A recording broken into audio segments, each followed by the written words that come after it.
ਤੁਸੀਂ ਵੇਖ ਰਹੇ ਹੋ BBC ਪੰਜਾਬ ਟੀਵੀ।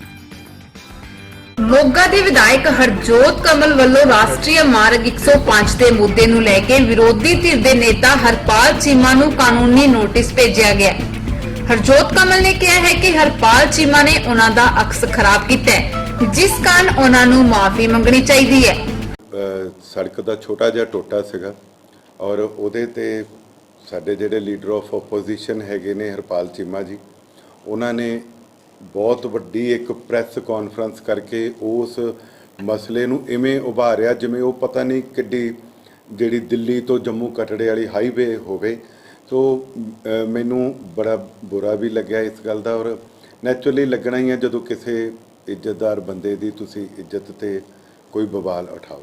ਸੋ ਮੈਂ ਤੁਹਾਨੂੰ ਅੱਜ ਇਹ ਦੱਸਣਾ ਚਾਹੁੰਦਾ ਕਿ ਮੈਂ ਲੀਗਲ ਨੋਟਿਸ ਬਣਾ ਲਿਆ ਔਰ ਹਰਪਾਲ ਚੀਮਾ ਜੀ ਨੂੰ ਉਹਦੇ ਵਾਸਤੇ ਲੀਗਲ ਨੋਟਿਸ ਭੇਜਣ ਲੱਗਿਆ ਕਿ ਮੇਰੇ ਸ਼ਾਨ ਦੇ ਖਿਲਾਫ ਜੋ ਉਹਨਾਂ ਨੇ ਕਿਹਾ ਉਹ ਗਲਤ ਸੀ। ਕਿਸ ਤਰ੍ਹਾਂ ਦੇ ਕੀ ਆਰੋਪ ਲਗਾਏ? ਦੇਖੋ, ਮੈਨੂੰ ਕੋਈ ਇਤਰਾਜ਼ ਨਹੀਂ, ਇਹ ਵਿਰੋਧੀ ਧਿਰ ਦਾ ਫਰਜ਼ ਬਣਦਾ ਹੁੰਦਾ ਕਿ ਉਹ ਲੋਕ ਮੁੱਦਿਆਂ ਨੂੰ ਚੱਕੇ, ਪਰ ਮੈਨੂੰ ਇਸ ਗੱਲ ਦਾ ਬੜਾ ਦੁੱਖ ਹੋਇਆ ਕਿ ਇੱਕ ਵਿਰੋਧੀ ਧਿਰ ਦਾ ਲੀਡਰ ਹੋਵੇ ਜਿਹਦਾ ਕਿ ਕੈਬਨਿਟ ਮਿਨਿਸਟਰ ਦੇ ਬਰਾਬਰ ਦਾ ਰੈਂਕ ਹੁੰਦਾ, ਔਰ ਇੱਕ ਕੋਈ ਅਨਪੜ੍ਹ ਨਹੀਂ, ਕਹਿੰਦੇ ਆ ਕਿ ਉਹਨਾਂ ਨੇ ਲਾ ਕੀਤਾ ਹੋਇਆ, ਗ੍ਰੈਜੂਏਟ ਨੇ। ਸੋ ਉਹਨਾਂ ਨੂੰ ਇਸ ਮੁੱਦੇ ਨੂੰ ਪ੍ਰੋਪਰਲੀ ਇਨਵੈਸਟੀਗੇਟ ਕਰਕੇ ਫੇਰ ਚੱਕਣਾ ਚਾਹੀਦਾ ਸੀ। ਜਿੱਥੇ ਕੋਈ ਦਿੱਕਤ ਸੀ, ਜਿੱਥੇ ਕੋਈ ਕਮੀ ਸੀ, ਉਹਨੂੰ ਜ਼ਰੂਰ ਉਹ ਉਛਾਲ ਦੇ। ਸੋ ਮੈਂ ਆਪਣੇ ਮੁੱਖ ਮੰਤਰੀ ਸਾਹਿਬ ਨੂੰ ਵੀ ਚਿੱਠੀ ਲਿਖੀ ਹੈ ਕਿ ਮੇਰੇ ਤੇ ਇਹ ਜਿਹੜੀ ਦੂਸ਼ਣਬਾਜ਼ੀ ਕੀਤੀ ਆ ਉਹਦਾ ਸਖਤ ਨੋਟਿਸ ਲਿਆ ਜਾਵੇ, ਔਰ ਮੈਂ ਉਹਨਾਂ ਦੇ ਜਿਹੜੇ ਲੀਡਰ ਹੈਗੇ ਨੇ ਕੇਜਰੀਵਾਲ ਸਾਹਿਬ, ਉਹਨਾਂ ਨੂੰ ਵੀ ਇੱਕ ਚਿੱਠੀ ਲਿਖ ਰਿਹਾ ਤਾਂ ਕਿ ਉਹ ਵੀ ਦੇਖਣ ਕਿ ਉਹਨਾਂ ਦਾ ਲੀਡਰ ਜਿਹੜਾ ਲੀਡਰ ਆਫ ਆਪੋਜੀਸ਼ਨ, ਉਹਨਾਂ ਦੀ ਪਾਰਟੀ ਦਾ ਪੰਜਾਬ ਦਾ, ਉਹ ਕਿਸ ਤਰ੍ਹਾਂ ਦੀਆਂ ਹਰਕਤਾਂ ਕਰ ਰਿਹਾ।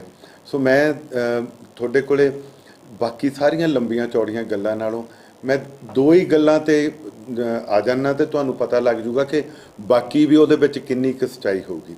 ਉਹਨਾਂ ਨੇ ਇੱਕ ਰਜਿਸਟਰੀ ਲਹਿਰਾਉਂਦਿਆਂ ਹੋਇਆਂ ਇਹ ਕਿਹਾ ਸੀਗਾ ਕਿ ਕਿਸੇ ਲੇਡੀ ਦੀ ਉਹ ਰਜਿਸਟਰੀ ਆ, ਹਾਲਾਂਕਿ ਪਹਿਲੀ ਗੱਲ ਕਿ ਮੇਰਾ ਉਹਦੇ ਨਾਲ ਕੋਈ ਸਬੰਧ ਨਹੀਂ, ਔਰ ਉਹ ਲੇਡੀ ਨੇ ਵੀ ਇੱਕ ਪ੍ਰੈਸ ਕਾਨਫਰੰਸ ਦੂਜੀ ਜਿਹੜੀ ਮੋਗੇ ਕਿਸੇ ਨੇ ਕੀਤੀ ਹੈ ਉਹਦੇ 'ਚ ਕਹਿ ਦਿੱਤਾ ਕਿ ਉਹ ਬੰਦੇ ਨੂੰ ਜਿਹਨੂੰ ਅਸੀਂ ਜ਼ਮੀਨ ਵੇਚੀ ਆ, ਮੇਰੇ ਜੇਠ ਨੇ ਵੀ ਪਹਿਲਾਂ ਉਹਦੇ ਕੋਲ ਵੇਚੀ ਸੀ, ਔਰ ਉਹਨੇ ਇਹ ਵੀ ਕਹਿ ਦਿੱਤਾ ਕਿ ਉਹ ਜ਼ਮੀਨ ਅਸੀਂ ਤਾਂ ਵੇਚੀ ਆ, ਸਾਡੀ ਲਿਮਟ ਸੀ, ਅਸੀਂ ਉਹ ਲਾਉਣੀ ਸੀ।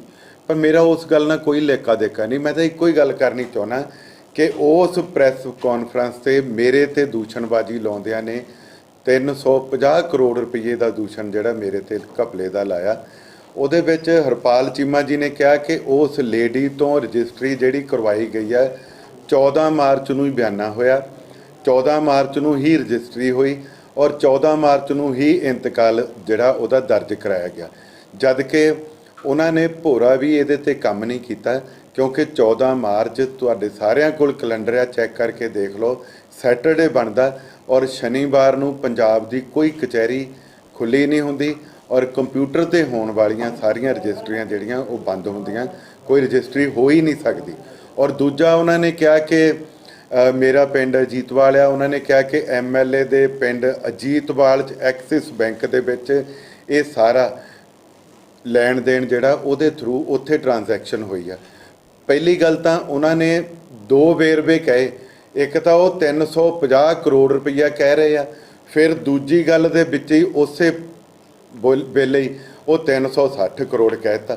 ਉਹਨਾਂ ਦੇ ਵਾਸਤੇ 10 ਕਰੋੜ ਦੀ ਕੋਈ ਅਹਿਮੀਅਤ ਹੀ ਹੈ ਨਹੀਂ, ਵੱਡੇ ਬੰਦੇ ਹੋਣਗੇ, ਪਰ ਮੇਰੇ ਤੇ ਦੂਸ਼ਣ ਲੱਗਿਆ, ਮੈਨੂੰ ਤਾਂ ਬਹੁਤ ਹੈ, 1 ਰੁਪਈਆ ਵੀ ਚੁੱਭਦਾ, 350 ਜਾਂ 360 ਕਰੋੜ ਬਹੁਤ ਵੱਡੀ ਗੱਲ ਹੈ।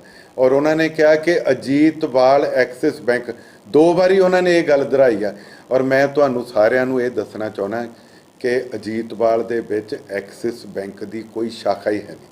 ਸੋ ਮੈਂ ਬਾਕੀ ਸਾਰੀਆਂ ਚੀਜ਼ਾਂ ਨੂੰ ਵੀ ਡਿਨਾਈ ਕਰਦਾ, ਪਰ ਆ ਦੋ ਚੀਜ਼ਾਂ ਹੀ ਤੁਸੀਂ ਤੁਹਾਡੇ ਕੋਲ ਮੈਂ ਕਰਦਾ ਪੇਸ਼।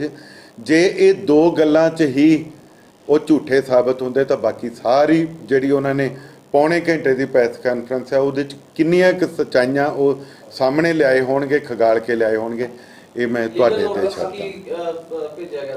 ਇਹ ਮੈਂ ਇਹਦੇ ਵਿੱਚ ਉਹਨਾਂ ਨੂੰ ਇਹੀ ਕਿਹਾ ਕਿ ਮੇਰੀ ਛਵੀ ਨੂੰ ਦਾਗਦਾਰ ਕੀਤਾ ਉਹਨਾਂ ਨੇ। ਇਹਦੇ ਵਿੱਚ ਮੈਂ ਉਹੀ ਦੋਨੇ ਤਿੰਨੇ ਚੀਜ਼ਾਂ ਲਿਖੀਆਂ ਕਿ ਜਿਹੜਾ ਤੁਸੀਂ ਇੱਕ ਤਾਂ 14 ਮਾਰਚ ਕਿਹਾ, ਉਦਣ ਸੈਟਰਡੇ ਸੀਗਾ, ਤੁਸੀਂ ਕਨਫਰਮ ਕਰ ਲਿਆ, ਮੈਂ ਤਾਂ ਕਿ 14 ਮਾਰਚ ਨੂੰ ਸੈਟਰਡੇ ਨੂੰ ਕੋਈ ਕਚਹਿਰੀ ਨਹੀਂ ਖੁੱਲ੍ਹਦੀ, ਕੋਈ ਮੋਗੇ ਰਜਿਸਟਰੀ ਨਹੀਂ ਹੋਈ। ਦੂਜਾ ਉਹਨਾਂ ਨੇ ਜਿਹੜਾ ਅਜੀਤਵਾਲ ਐਕਸਿਸ ਬੈਂਕ ਦੇ ਵਿੱਚ 360 ਕਰੋੜ ਰੁਪਈਆ ਮੇਰੇ ਖਾਤੇ 'ਚ ਟ੍ਰਾਂਜੈਕਸ਼ਨ ਹੋਣ ਦੀ ਗੱਲ ਕੀਤੀ ਆ। ਹਾਲਾਂਕਿ ਦੇਖੋ ਅਜੇ ਜ਼ਮੀਨ ਉਹ ਵਿਕੀ ਨਹੀਂ, ਸਰਕਾਰ ਨੇ ਜ਼ਮੀਨ ਅਕਵਾਇਰ ਨਹੀਂ ਕੀਤੀ, ਉਹਦੇ ਤੋਂ ਬਾਅਦ ਹੀ ਕਿਸੇ ਦੇ ਖਾਤੇ 'ਚ ਚੈੱਕ ਰਾਹੀਂ ਇਹ ਇੱਕ ਨੰਬਰ 'ਚ ਪੇਮੈਂਟ ਆਉਣੀ ਹੁੰਦੀ। ਜਦੋਂ ਸਰਕਾਰ ਨੇ ਜ਼ਮੀਨ ਅਕਵਾਇਰ ਹੀ ਨਹੀਂ ਕੀਤੀ ਤਾਂ ਫਿਰ ਪੈਸੇ ਆਉਣੀ ਬਣਦੇ ਹੀ ਨਹੀਂ। ਤੇ ਦੂਜੀ ਗੱਲ, ਉੱਥੇ ਐਕਸਿਸ ਬੈਂਕ ਦੀ ਕੋਈ ਬ੍ਰਾਂਚ ਹੀ ਹੈ ਨਹੀਂ। ਡਾਕਟਰ ਸਾਹਿਬ, ਜਿਹੜੀ ਇਹ ਜ਼ਮੀਨ ਵਿਵਾਦ ਹੈਗਾ, ਇਹਨੂੰ ਲੈ ਕੇ ਹੋਰ ਵੀ ਪਾਰਟੀਆਂ ਜਿਹੜੀਆਂ ਪ੍ਰੈਸ ਕਾਨਫਰੰਸ ਕਰ ਰਹੀਆਂ ਸੀਗੀਆਂ, ਉਹਨਾਂ 'ਚ ਵੀ ਇਹ ਕਿਹਾ ਜਾਂਦਾ ਸੀ ਕਿ ਕੁਝ ਕਾਂਗਰਸ ਦੇ ਲੀਡਰ ਹੈਗੇ ਨੇ। ਬੀਤੇ ਦਿਨ ਵੀ ਇੱਕ ਪ੍ਰੈਸ ਕਾਨਫਰੰਸ ਹੋਈ ਹੈਗੀ ਹੈ, ਤੁਹਾਨੂੰ ਕੀ ਲੱਗਦਾ ਹੈ ਜਿਹੜੀਆਂ ਪ੍ਰੈਸ ਕਾਨਫਰੰਸਾਂ ਹੋ ਰਹੀਆਂ ਔਰ ਇਹ ਵਿਵਾਦ ਦੱਸਿਆ ਜਾ ਰਿਹਾ? ਮੈਂ ਅਕਾਰਾ ਸਾਹਿਬ ਇੱਕੋ ਹੀ ਗੱਲ ਕਹੂੰਗਾ ਕਿ ਮੇਰੇ ਬਾਪ ਨੇ ਮੈਨੂੰ ਇੱਕ ਤਹਿਜ਼ੀਬ ਦਿੱਤੀ ਸੀ।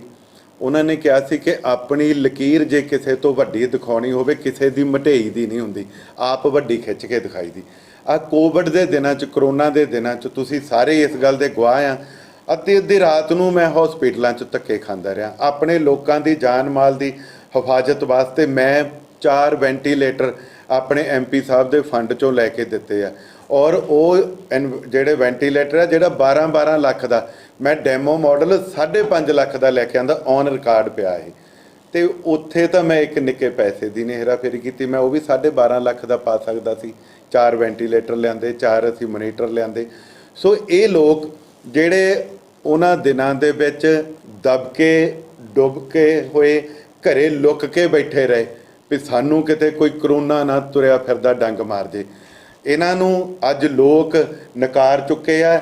ਇਹ ਉਸ ਵੇਲੇ ਦਾ ਕੋਈ ਘਰੋਂ ਬਾਹਰ ਨਹੀਂ ਨਿਕਲਿਆ। ਹਰਜੋਤ ਕਮਲ ਜਿਹਦੇ ਲੋਕਾਂ ਨੇ ਜਿੱਤ ਵੀ ਕਰਾਈ, ਲੋਕਾਂ ਨੇ ਟਿਕਟ ਵੀ ਦਵਾਈ, ਲੋਕ ਮੇਰੀ ਛਵੀ ਨੂੰ ਵੀ ਜਾਣਦੇ ਆ। ਮੈਂ ਲੋਕਾਂ ਦੇ ਵਿੱਚ ਵਿਚਰ ਕੇ ਹੋਰ ਜ਼ਿਆਦਾ ਲੋਕਾਂ ਨੇ ਮੈਨੂੰ ਪਿਆਰ ਦਿੱਤਾ। ਸੋ ਇਹਨਾਂ ਨੂੰ ਇਹ ਲੱਗਦਾ ਕਿ ਹੋਰ ਤਾਂ ਇਹ ਸਾਡੇ ਤੋਂ ਅੱਗੇ ਨਿਕਲ ਜਾਂਦਾ, ਇਵੇਂ ਹੀ ਇਹਦੀ ਲਕੀਰ ਮਟੂ ਕੇ ਲੱਤਾਂ ਖਿੱਚਣ ਦੀ ਕੋਸ਼ਿਸ਼ ਕਰ ਰਹੇ ਆ। ਪਰ ਮੈਂ ਤੁਹਾਨੂੰ ਦੱਸਣਾ ਚਾਹੁੰਦਾ ਕਿ ਸ਼ੀਸ਼ੇ ਦੇ ਘਰਾਂ 'ਚ ਰਹਿਣ ਵਾਲਿਆਂ ਨੂੰ ਦੂਜਿਆਂ 'ਤੇ ਪੱਥਰ ਨਹੀਂ ਸਿੱਟਣੇ ਚਾਹੀਦੇ। ਮੈਂ ਧਰਮਕੋਟੋਂ ਵੀ ਪਿਛਲੇ ਵੇਰਵੇ ਸਾਰੇ ਕਢਾ ਰਿਹਾ। ਜਿਹੜੀ ਤੁਸੀਂ ਗੱਲ ਕੀਤੀ ਹੈ, ਮੈਂ ਵੀ ਪ੍ਰੈਸ ਕਾਨਫਰੰਸ ਕਰਦਾ ਇੱਕ ਸੁਣਿਆ ਸ਼ਖਸ ਜਿਹੜਾ ਕਹਿੰਦਾ ਕਿ ਮੈਨੂੰ ਅਕਾਲੀ ਦਲ ਨੇ ਤੇ ਆਮ ਆਦਮੀ ਪਾਰਟੀ ਨੇ, ਇਹੀ ਗੱਲ ਕਰਦੇ ਨਾ ਜੀ ਤੁਸੀਂ, ਕਿ ਮੈਨੂੰ ਉਹਨਾਂ ਨੇ ਕਿਹਾ ਕਿ ਤੂੰ ਪ੍ਰੈਸ ਕਾਨਫਰੰਸ ਕਰ। ਮੈਂ ਇਹਦੇ ਨਾਲ ਹਾਲਾਤ ਇਹ ਹੋਣਗੇ ਕਿ ਜਿੱਦਾਂ ਕੇਜਰੀਵਾਲ ਸਾਹਿਬ ਨੇ ਮਜੀਠੀਆ ਸਾਹਿਬ ਤੋਂ ਮਾਫੀ ਮੰਗੀ ਹੈ ਨਾ, ਮੈਂ ਇਹਨਾਂ ਨੂੰ ਕਿਹਾ ਮੇਰੇ ਤੋਂ ਮਾਫੀ ਮੰਗੋ, ਤੁਸੀਂ ਮੇਰੀ ਛਵੀ ਨੂੰ ਦਾਗਦਾਰ ਕਰਨ ਦੀ ਕੋਸ਼ਿਸ਼ ਨਹੀਂ ਕੀਤੀ, ਦਾਗਦਾਰ ਕੀਤਾ ਆ।